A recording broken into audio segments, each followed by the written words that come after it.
کچھ لوگ کہتے ہیں کسی کے جانے سے فرق نہیں پڑتا ہے، دنیا چلتی رہتی ہے، مگر یقین کرو لاکھوں مل جائیں تو اس ایک ماں کی کمی کو پورا نہیں کر سکتے۔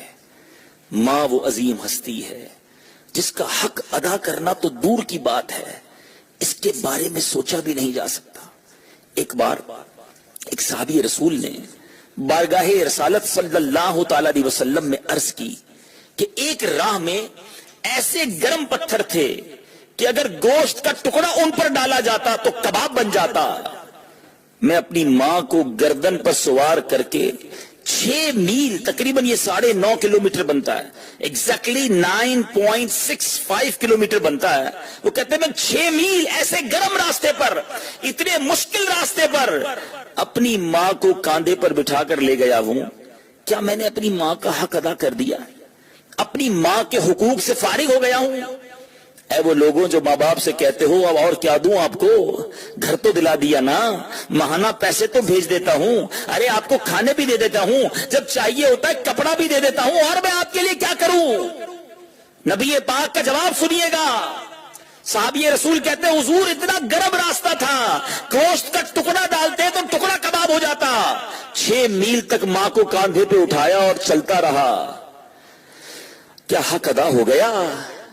سرکار نامدار صلی اللہ تعالی علیہ وآلہ وسلم نے فرمایا تیرے پیدا ہونے میں درد کے جس قدر جھٹکے اس نے اٹھائے، شاید یہ ان میں سے ایک جھٹکے کا بدلہ ہو سکے۔ ساری زندگی بھی ہم خدمت کریں نا، ہم حق ادا نہیں کر سکتے۔ اے میرے بیٹھے اسلامی بھائیوں، خوش نصیب ہیں وہ لوگ جن کی ماں زندہ ہے، خوش نصیب ہیں وہ لوگ جن کو دعائیں دینے والا یہ سایہ زندہ ہے، خوش نصیب ہیں وہ لوگ جن کی ماں ان سے راضی ہے۔ ہاں ہاں، خوش نصیب ہیں وہ لوگ جن کی ماں راضی ہو کر چلی گئی ان سے بڑا بد نصیب کوئی نہیں کہ ماں ہوتے ہوئے اللہ کو ناراض کر رہے ہیں، ماں کو ناراض کر رہے ہیں۔ ان سے بڑا بد نصیب کوئی نہیں کہ ماں ہے پھر بھی خدمت نہیں کر رہے۔ ان سے بڑا بد نصیب کوئی نہیں کہ جن کی ماں ان سے ناراض ہو کر چلی گئی۔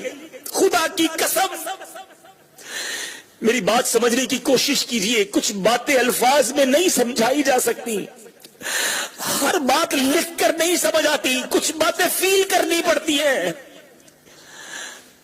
ماں چلی جائے نا پھر بڑا یاد آتی ہے،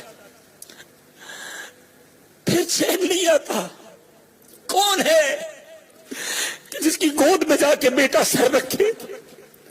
اب کون ہے جس کے کاندھوں پر سر رکھ کے آنسو بہا لے؟ اب کون ہے